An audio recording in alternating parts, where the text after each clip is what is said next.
back to the Emily Knits channel. My name is Emily. I am a knitter and crocheter in my mid-30s, based in the north of Nottinghamshire in the UK.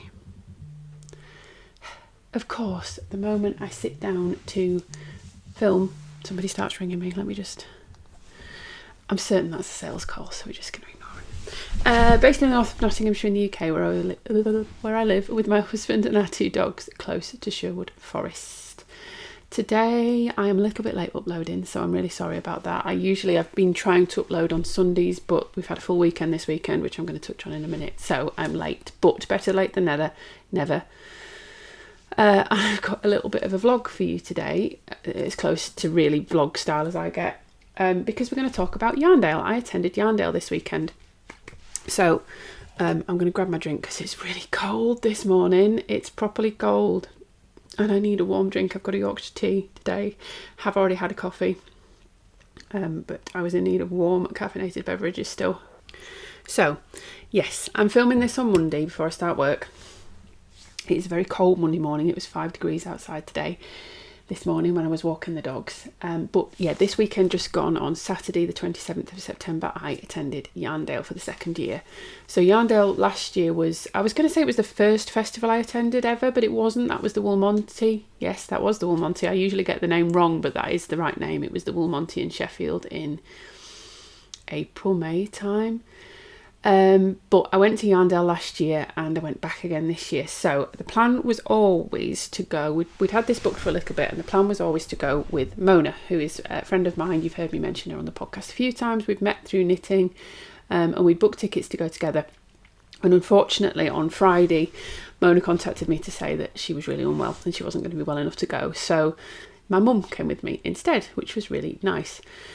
So mum came with me last year. And I think we were talking about this on the day, and I think if you've been here before, you'll be aware that my mum has recently had an operation on her back. And I think last year she was struggling a bit with her mobility, and do you know what? She wasn't that bad. I make it sound like she was really bad. She wasn't that bad, but what it was partly was I was worried about that because there weren't massive amounts of places to sit down. The floor's quite uneven. There's these sort of, because it's in an auction centre, so Yarndale is a yarn and the yarn and wool show, I guess, based in Skipton, and it's in Skipton Auction Mart. And because it's in an auction mart, there are, I guess, drainage channels in the floor, which they're quite easy to lose your balance in. I did a couple of times, but I was worried with my mum having problems with her back that she was going to lose her balance into them and she was going to hurt herself. This year, she had, like I said, she's had that operation now, probably about two and a bit months ago. And recently she'd had the follow-up, that's the word, with her consultant, and got really good feedback. Everything's looking really good, everything's going really well, and her mobility has massively improved since getting that done. So she was able to come with me again, and it was a complete game changer this time. It was completely different. I was also more prepared having this time. I think last time I'd only been to the Woolmonty, and if you've been to the Woolmonty, you'll know that's a relatively small show, certainly compared to something like Yarndale, which is the biggest I've been to. So I've not been to huge amounts. I've been to Yarndale, I've been to the Woolmonty, and I've been to East Anglia, and I expected East Anglia to be the biggest, but actually Yarndale is bigger. Yarndale is definitely bigger. I don't think Yarndale is bigger than Unravel, but I've never been to Unravel, so I can't really compare to that. So I got completely taken by surprise by how big Yarndale was last year. And I didn't really have a plan, and we ended up wandering around all over the place, and I missed loads of stuff that I wanted to see. This year, because I knew a bit more what to expect, we also had earlier tickets. We had tickets to enter at 10 a.m. rather than, I think it was 11:30 last time, so that made quite a difference because it wasn't as busy. And I also knew a few little things, like last time we'd had a bit of difficulty with getting food because the food provision isn't super great. We'll touch on that again because that also wasn't great again this time. But we were there a bit earlier, so it wasn't quite as busy. It was easier to get round. Yeah, we were able to get sat down a bit easier. I knew where to go to find spaces for us to have a sit down when we needed it and things like that. So it just worked a lot better, and I went with much more of a plan. So I thought today we would talk about what I've got, because I've got some exciting things. I will say up front, there's a couple of things that I said last year and they still stand this year actually. So I'd heard from a couple of people one of whom is a friend of mine and is an ambulatory wheelchair user, that it is not the most accessible, and I would agree with that because of those drainage channels, like I said, and the uneven floors and things like that. People were there with wheelchairs and with motorised scooters and things, but I can't imagine it was super easy to get around. And say, I know my friend who's been there in a wheelchair before has had problems. She's got stuck before and has had the staff help her out, which nobody wants. So not the most accessible. I said last year, and this still stands, about the toilets. The toilet provision was all right. They're porta potties. You kind of expect what you're going to get with a portaloo, don't you? You know what you're going to get. But the thing is, the sanitary provision, there was no sanitary provision in the toilets. And if you need to use sanitary products, the bin to put them in a bin is just a black bag in the middle of kind of the area around everybody else. So not ideal. I wouldn't want to carry sanitary products out in front of other people's view and have to put them in a bin that's just open. There is no cover on that, so not great. But then, not being somebody who goes to massive amounts of festivals and things, maybe that's just kind of what it's like with portaloos. Yeah, anyway, take that as you will. And the other thing was the food. Now, this time we were a little bit more prepared with the food, because I think that must be how it is every year. The food provision isn't great. There isn't loads of food put on. There is one cafe at the back, which we didn't go to, but we went to look at one point, and the queue was huge. So we turned around and went somewhere else. Last year we left the auction mart, went into Skipton to get some food, but the walk into Skipton is probably about 20-25 minutes. It was down a very narrow little canal. I say canal path, it was a canal track. So again, not accessible. It was very close to the edge of the canal as well. My mum and I both commented on that. And then there was lots of places in Skipton to get food, but yeah, not really easily accessible. So it's not like you're in an area where you can just leave the venue, go and get food and then come back. It was a bit harder because it's on the outskirts.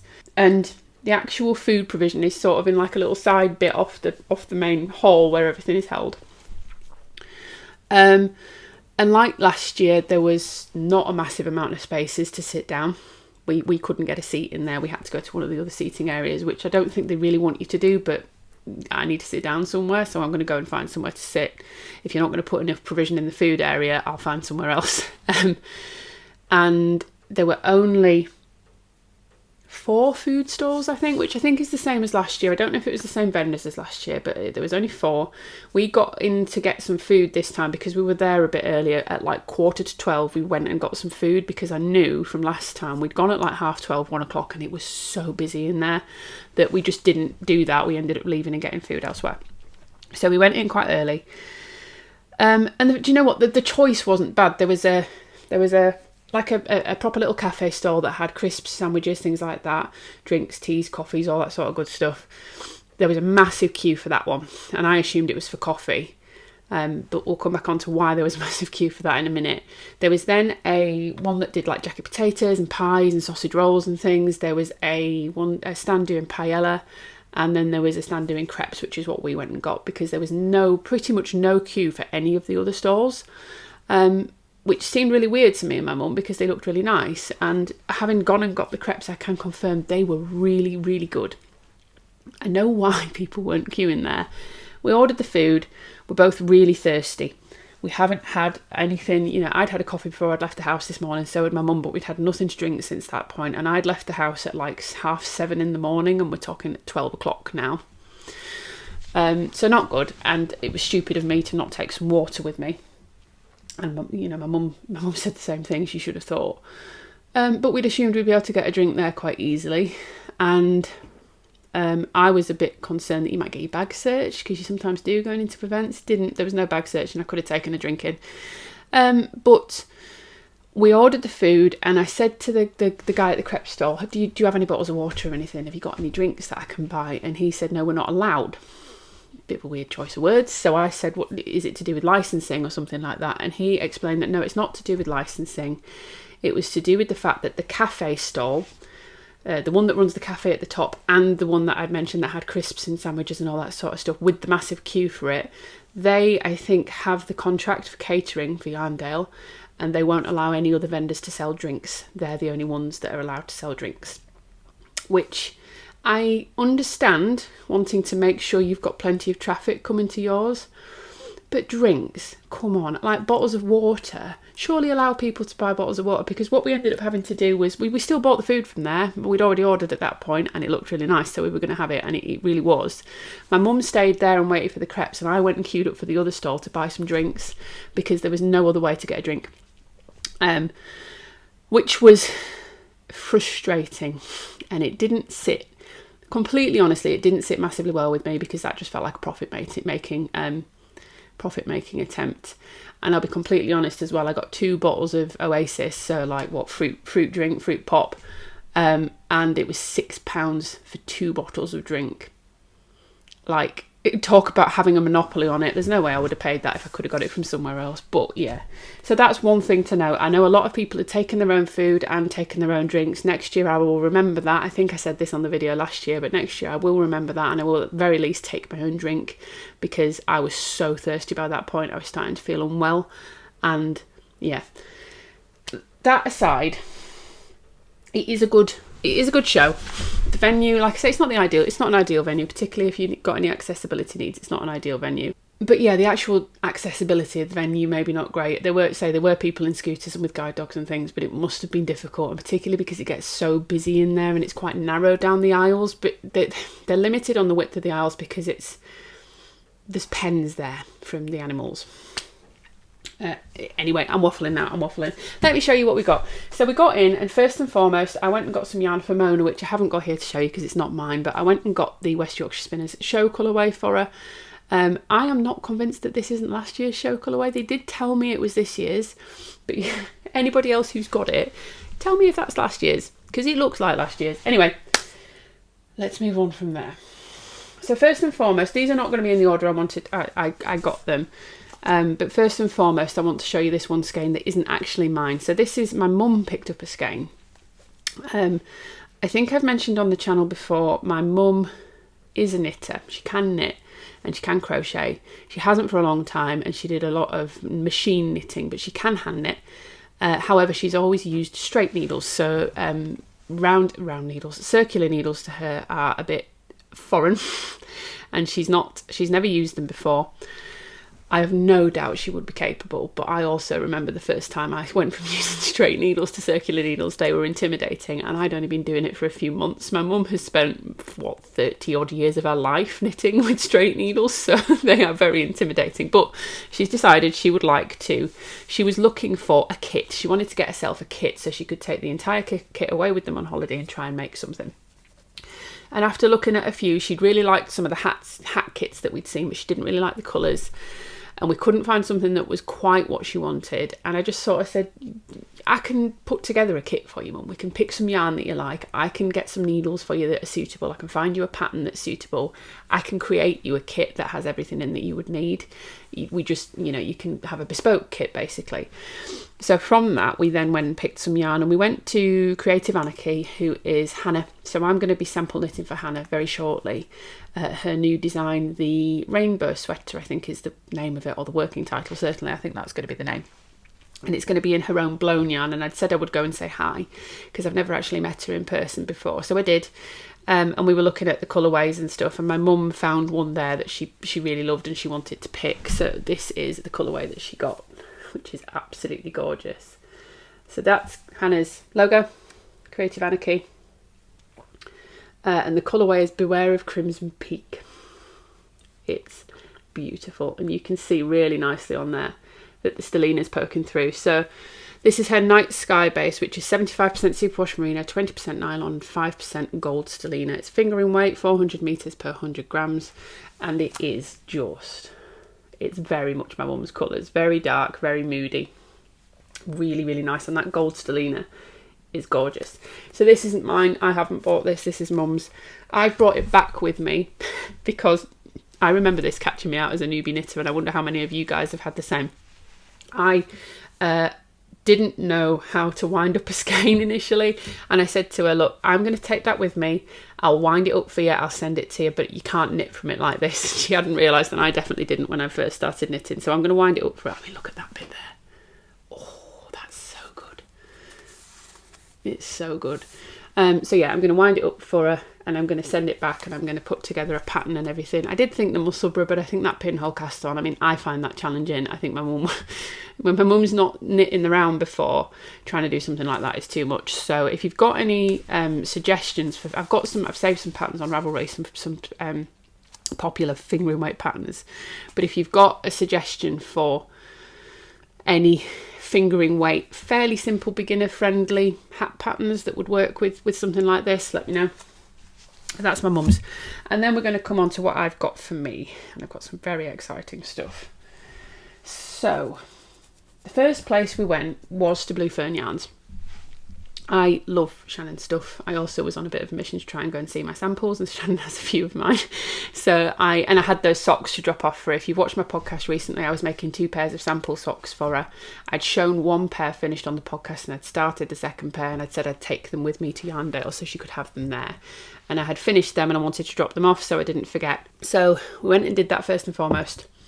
And then I had some sample credit to use. I'd not actually claimed any of my sample credit, so we picked some things. So I'd already asked for Shannon's help picking some yarn. For one of you really kindly bought me the Nightbook pattern, which is a pattern by Rachel Ilsley, who might be more better known as Unwind Knitwear. That's her name on Instagram and I think on Ravelry. But if you search under Rachel Ilsley, it comes up in the Nightbook. She does really intricate, detailed, all over colourwork patterns, very often inspired by music pieces. I think a lot of them are inspired by things like Ludovico Einaudi and things like that, so classical music and composers and things like that. And the Nightbook is one that I think it's probably her more well-known, one of her more, if not her most well-known patterns. And it's utterly beautiful. I'll have popped a picture up on screen, and I really wanted to make this. I'm a bit of a nightmare for, I've got a few patterns that you guys have bought me and I never get around to making them, so I would really like to make an effort this back end of this year and into next year to make the stuff that you buy me, because you spent your hard-earned money on that, and I would like to then for you to be able to see it. And I've got some black yarn upstairs that is just a 4-ply black, I think it's a merino nylon mix, I'm not 100% sure. But it's store-bought. Of course it's store-bought. It's commercial yarn is what I meant. And it's just a solid black. And I thought that would work perfect as the main colour. And Shannon helped me to pick some contrast colour. So I've got 2 skeins of this colourway, which I'll show you just one of them because it's easier, which is Driftwood. And I think this will look lovely. This one's a little bit more speckled. It's got some greys in it. It's got some, maybe blacks, are they blacks? No, they're just really dark blues. It's got some greys in it, it's got some teals in it, it's got some bits of green in it almost here. Oh, wrong side, green.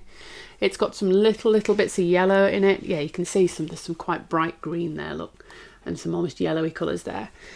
But it's beautiful, it's got some bits of brown in it. And I think this will work really nicely as the contrast for the Nightbook. This should be enough, this should be more than enough. For the size that I'm going to make, and then I've got plenty of the black. So this again is on her, this is on her classic sock base, which is 75% merino, 25% nylon, 425 meters per 100 grams. And this was the first. So these were the colours that Shannon had suggested, and she'd put them to one side. Well, she hadn't put them to one side for me, but she didn't need to because she had plenty. So yeah, they were my first pick up and purchase, and they were planned. I mean, look at that down there with that tealy bit. You'll get some really interesting pops, I think, but the contrast overall will be really good because it's a black main colour with basically a white based contrast. So this will be really good, I think. I can't wait to do this.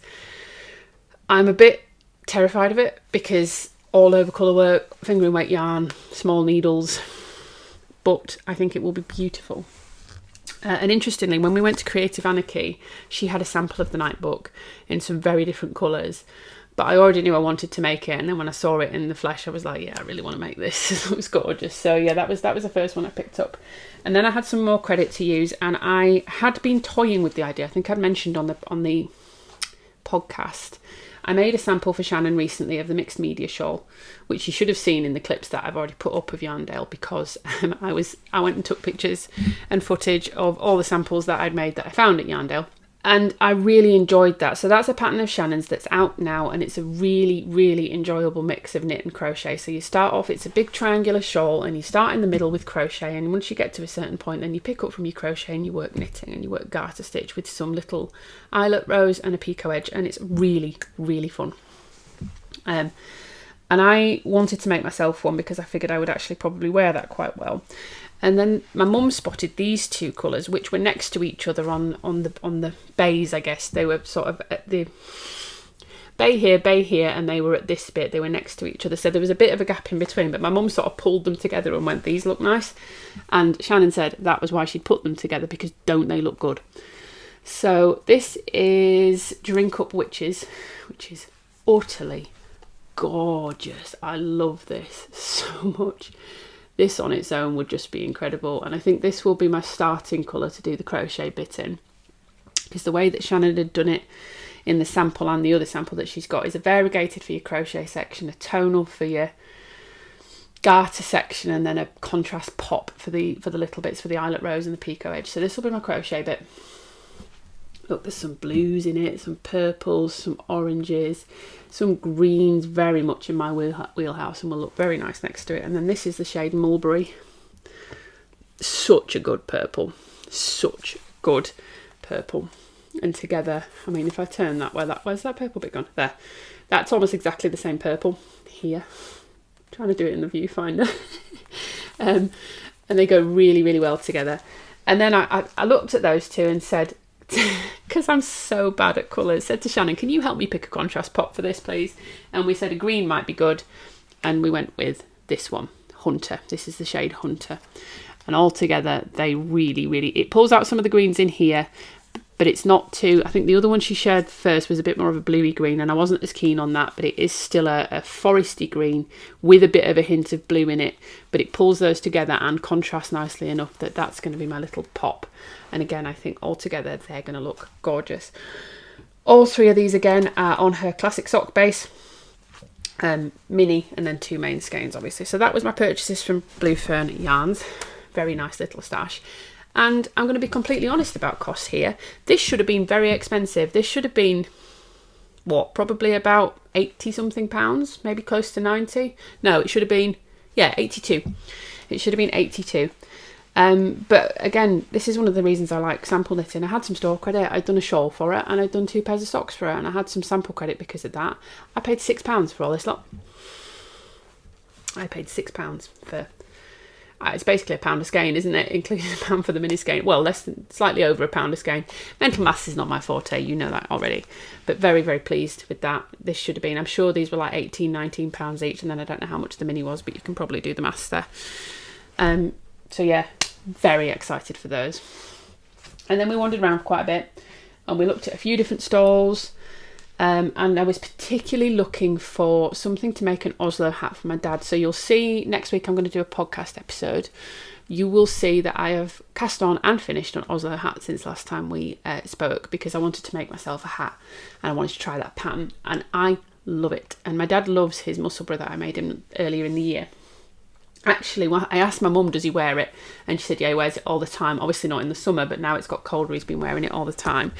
And when I went to drop my mum back off, at her house, my dad was just getting ready to take the dog out for a walk, and he just walked into the back where all the coats and things are kept, grabbed it straight on out the door. Clearly not. My dad is not somebody to do something like that as a sort of performative gesture, and I could see on it, it's pilling, it's worn, so that made me really happy. He also came around the other day to look at my car, and he's got a bloody massive hole in his hand knit socks, so I definitely need to make him some more hand knit socks. But I was looking for a DK weight skein that was a bit dad that I could, so the one I'd made for him, the Musselburgh that I'd made for him, was in blues and colours like that, but blues, greens, greys, browns are really my dad's kind of colours. And we went to Irish Artisan yarns because I also did a sample for Tara, the boxy, which was there and just looked gorgeous. And actually she wore that on day 2, and I saw her on Instagram wearing it, and she looks so good in it. It looks so good, that pink colour on her skin tone with her hair colour, because she's got almost like a lighter, she's got much lighter hair than me, not that that's hard because I'm not far off black, and it looked so good on her, that pink. So yeah, I decided I wanted to go again. I needed to pick some sample credit, and I'm going to talk to you about that in a minute. but I also wanted to just have a look because she's got some lovely stuff. And she had a bargain bucket, and she had in there some one-of-a-kind skeins, including this one. So again, that's Tara's logo. This is, it just says one of a kind. I don't know if you can see that there. It's 100% DK weight superwash merino. And it's, I mean, it's my colours. It's purely my colours. So part of me wants to go, do I make something else for my dad? But no, I'm going to make it out of this for him. That would look so good on me. I will make it for Dad, I promise. I've got my one that I absolutely love. It's very soft. I don't know if you can see, it's got a bit of a halo. It's very soft, but it's not as soft as the Musselburgh that I made him before, which was a merino silk and cashmere blend, and he's fine with that. If you haven't seen me talk about this before, my dad doesn't like fluffy and he doesn't like overly soft. He would prefer something a little bit more toothy. He really doesn't like anything like mohair. That would be a big, he wouldn't even touch it. It's like me with velvet, he just wouldn't touch it. But yeah, this is beautiful.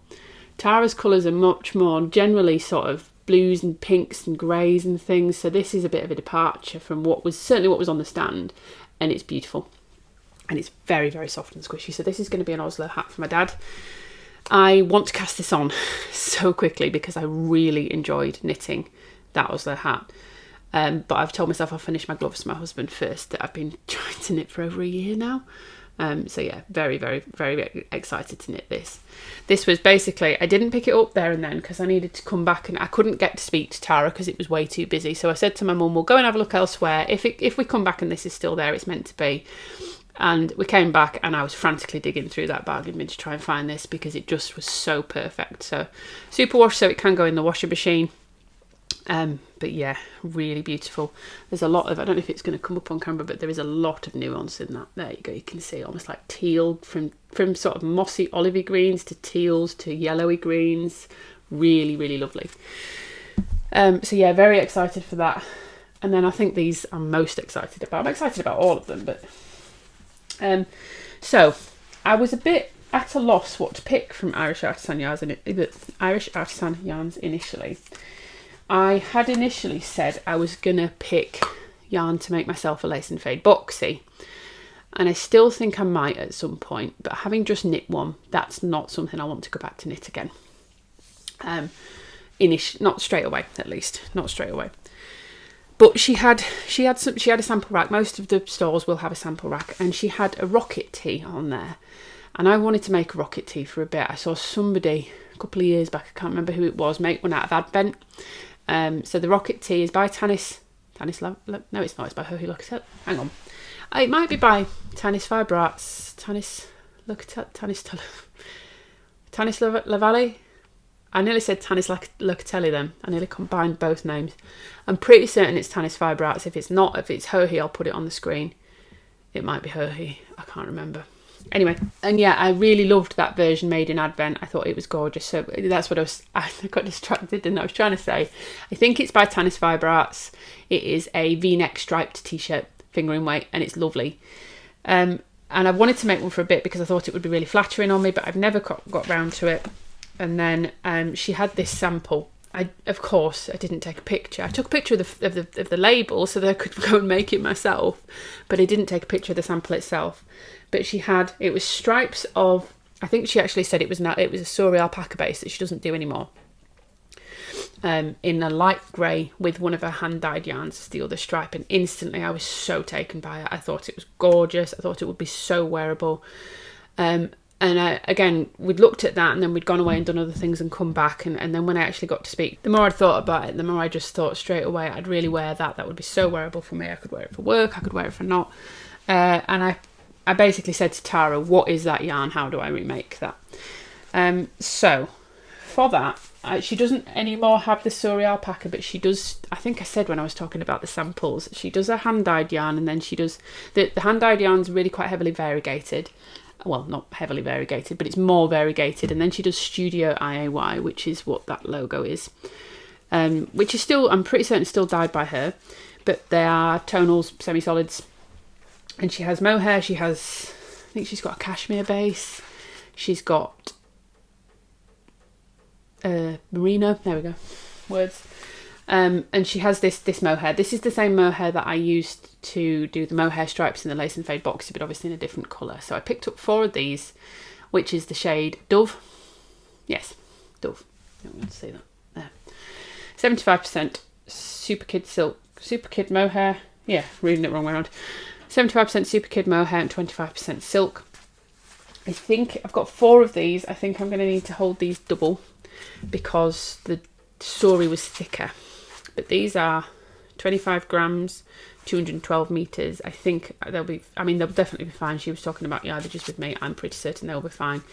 If I need to hold them single, I hold them single. If I can hold them double, I hold them double. So I've got 4 of these. I'm going to put 2 of them down, or in fact, I'm going to put 3 of them down so I can show you the other ones next to it. And then I got these 2 beauties.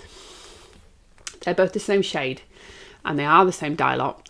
They've just got a bit of a different... Are they the same dye lot? It doesn't actually say the dye lot on it. I'm pretty certain they were the same dye lot, and actually if I turn that one round a bit, they're much more similar in colour. This is the shade Orlock, and this is the same base that I used to make the main stripes of the Lace and Fade boxy, and I was determined I wanted this base because it's so lovely. It is 65% superwash merino, 20% bamboo, 15% silk. Can you see that sheen on it?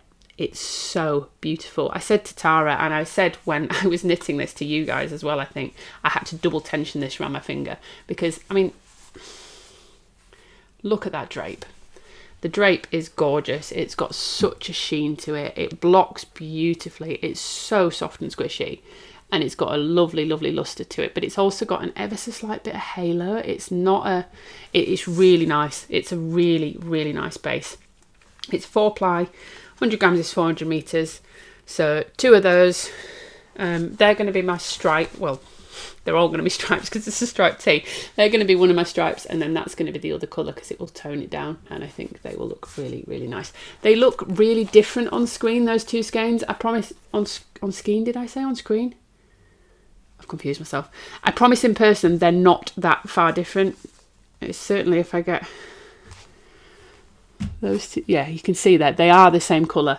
It's just how they've been skeined up, and they are the same dye lot as well. So yeah, I'm so excited to make this. This is one of the ones that's really like calling to me. And again, store credit. This should have been very expensive, by my standards, quite expensive. But I paid for this, and that's it. The rest was store credit for the Lace and Fade boxy. So this was because it was in the discount bin. They were all £15 in there, so I paid £15 for one skein, and I got all of the others as well. That is definitely something that I intend to keep doing next year because I'm trying quite hard to be a little bit more sensible with my budget on yarn.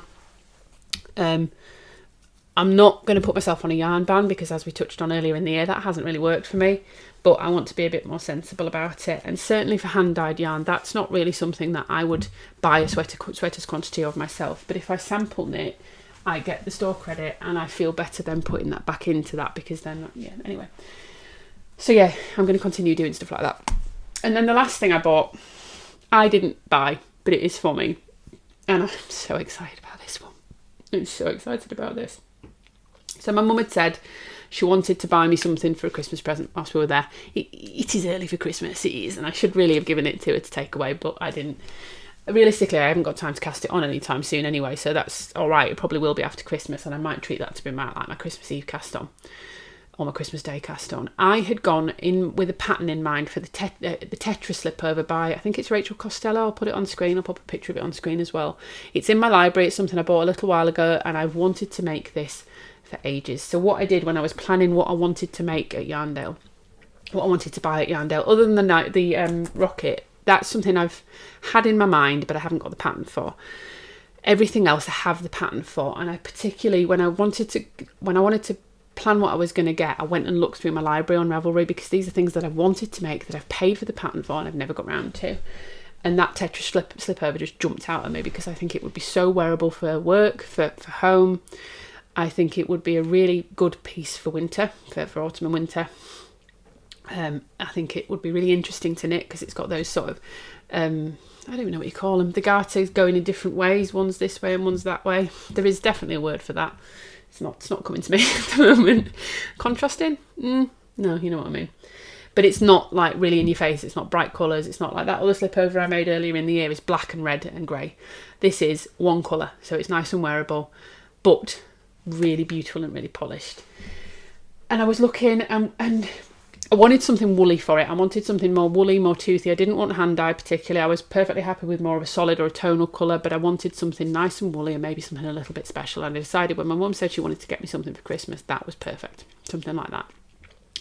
We looked at Bilaxtons and I couldn't find a colour that I liked at Bilaxtons actually, because it just didn't quite match with what I wanted.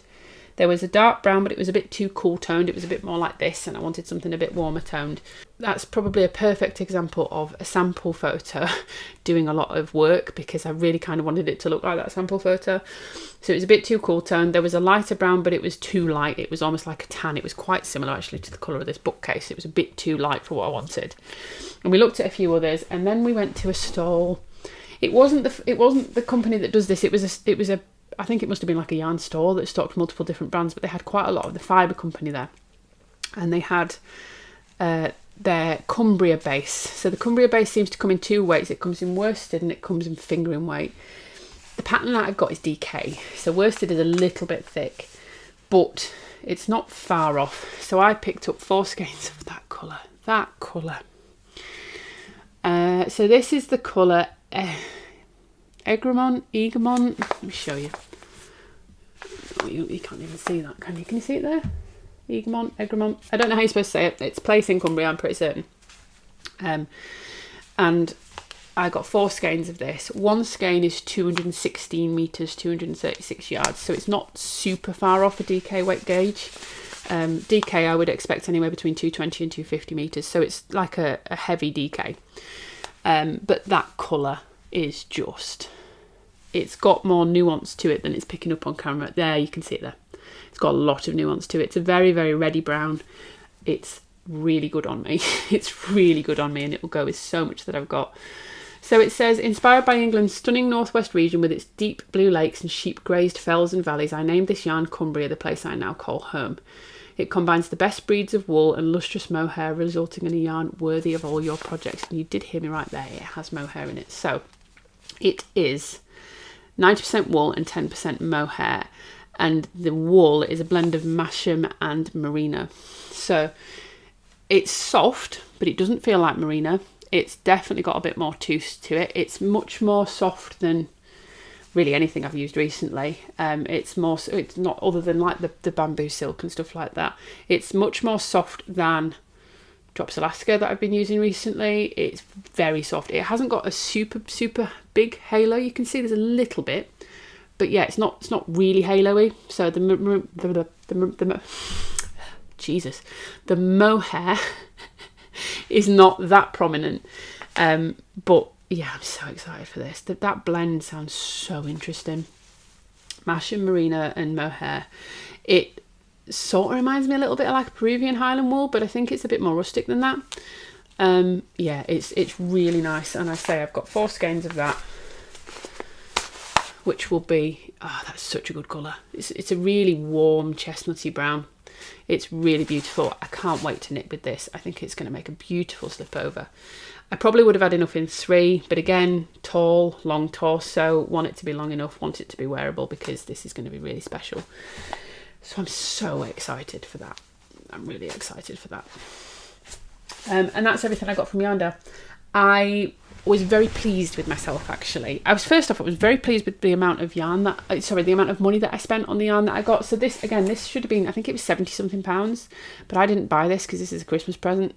So that was just generosity of my family. That's everything I bought. And all that I paid £21 for. It's not always going to be like that. I'm going with Mona to Yorkshire Yarn Fest later in the year. We've planned to go to East Anglia again next year. I likely won't have sample knitting credit for those, so they will be more expensive. It's not that I've not paid for them. I've paid for them in the work that I've done, but it doesn't feel like I'm paying as much when I really enjoy doing that as well. Like I mentioned briefly, I'm going to be doing a sample for Creative Anarchy, and that's going to give me some store credit with her. She has some beautiful, beautiful yarns that I can't wait to try. And Irish Artisan Yarns has said she'd like me to do another sample, but she hasn't yet picked what she would like. So she's going to come back to me. There isn't going to be as much of a rush on that one because this one was a rush for Yarndale, so that one will take a bit longer. But again, I will have some more lovely credit to play with to get something beautiful like this. So yeah, I'm very pleased with that, but I'm also quite pleased with, there is nothing here that was an impulse purchase. There is nothing here that I just picked a random skein and went, oh, I'll make socks with it, because that was what I was really keen to know. Oh, I'll make socks or I'll make a hat. I mean, I know I've got one, but I wanted to get a hat for my dad, to get yarn to make a hat for my dad. There is nothing that wasn't intended. I'd already planned to get these. I'd already spoken to Shannon before I went about a contrast colour for the night book. I was very tempted to get the yarn for a mixed media, and that's what I did. I wanted yarn for an Oslo hat. I wanted something to make that slip over. And the only one I hadn't planned the project for was the Irish Artisan yarn, but I knew I wanted to pick some yarn from her for a sample. I just was going to make a different pattern with it. For the sample credit, but I just thought I wanted to make a different pattern with it. So yeah, I'm very pleased with myself for not buying. Am I a teenage boy? I'm very pleased with myself for not just buying impulsively. That I think when I came back from East Anglia earlier in the year and I spoke about it, I was talking on here about it, and I said I'd felt quite guilty. I'd felt like I hadn't been very pleased with how I'd sort of conducted myself. And the difference is, I've not got any more yarn here, I don't think, or any less here than I had at East Anglia, except there was some free stuff from East Anglia. The difference at East Anglia was that I felt like I'd bought things without a plan that I hadn't really considered, and I'd just gone, that looks nice, and I hadn't thought about what I'd done with it. This, I feel really good about all of this, because all of this has plan and intention, and I've done all of this mindfully, and I can't wait to cast it on. I came back from East Anglia, got the yarn out and looked at it and went, what am I going to do with all that? I came back from Yarndale, looked at it and went, I want to cast all of this on now. I can't cast it on yet until I've finished some stuff. I've told myself, and again, I know, should, but this is to create it, make it a bit less stressful on myself. I'm going to finish some stuff I've got on the needles already before I let myself add to it with this, but that's also motivating me massively to work on the stuff that I've got on the needles, because I really want to get some of this cast on. So the first thing is I'm going to finish those gloves for my husband, and I'm going to cast on the Christmas present for my dad, because the Oslo hat was very fun to knit. Pattern, not my favourite. The way it's written, her writing style just isn't my favourite. It's a petite knit pattern. It's my first time actually following one, and it's not my favourite thing, but it was a very, very fun pattern to knit the way that it's done. I did also make some modifications to it, so I guess I didn't properly follow the petite knit pattern. And then, like I say, I was thinking maybe one of these would be my Christmas Eve cast on, either the night book or the Tetra slip over. The Tetra slip over might end up being sooner. Once I've finished maybe the White Days or the E-Day or something like that, that's a test, this might be cast on. And then maybe the night book's the Christmas Eve cast on. And then, yeah, the other two will be coming very quickly after the mixed media and the Irish Artisan yarns. But yeah, that's everything I wanted to show you and talk about. Let me know if you've got any ideas for this, any fingering weight hat patterns that you love. It doesn't need to be free. I don't mind buying the pattern for my mum. My mum doesn't mind buying the pattern, I'm sure. She's not a beginner knitter. She knows how to knit and purl, increase, decrease, all that sort of stuff. She just doesn't know how to knit in the round. So really I want it to be sort of bottom up, so she can decrease going upwards and close at the top. I don't really want it to be start with that pinhole cast on. The ones she was looking at that she liked had, a couple of them were like ribbed, but the one that she really liked was sort of ribbed with a slip stitch detail up it. And I haven't seen anything quite like that on Ravelry. So yeah, if you've got any suggestions for this, let me know. But otherwise, yeah, if you went to Yarndale, let me know what you got. Oh, I meant to say at the beginning, a few of you came up and said hi to me, and I meant to say at the beginning, it makes me so happy. It's still the weirdest thing ever. I'm at a yarn show and I know people there, that if people are going to recognise me, that's where they're going to recognise me. But still, people say, are you Emily? And I'm like, how do you know my name? It's nearly been 2 years and I still forget. But please, if you see me at those events, please feel free to come and say hi, because I genuinely love it. I love to see you guys. I will be a bit weird and ask what you're wearing and touch your knitwear. I will, I promise. I just can't help myself. But I do. I genuinely love to meet you guys. So thank you so much to those of you who did. It was lovely to see you. I didn't get anybody's names. You all know my name and I don't know yours, but thank you so much to those of you who said hi. You know who you are if you're watching. And it was really, really fab to meet you. Yeah, please feel free to if you ever see me at those. Like I say, Yorkshire Yarn Fest, East Anglia, planning on going to those later in the year. So please feel free to come and say hi if you do see me. But yeah, if you went to Yarndale, let me know what you got. Let me know what you're planning to make with it, because again, I always get inspiration. This was supposed to be a short video, and I've been chatting absolute rubbish for 45 minutes, and I've got at least 15 minutes of vlog footage to put in for you, so it's not going to be a short one. But you're not here for short content, are you? Because I've never done short content. I just can't do it. So on that note, I'm going to stop waffling. Let me know what you've been working on whilst you're watching. If you like the video, feel free to give it a like. If you want to see what else I'm going to be coming up with and coming out with, and hear me talk lots more rubbish in the weeks to come, I've no doubt, don't forget to subscribe so that you don't miss when I upload anything new. And yeah, I will catch you on the next one. Thanks so much, guys. Have a great afternoon, evening, weekend, whatever it is, wherever you are. And I'll catch you on the next one. Bye, guys.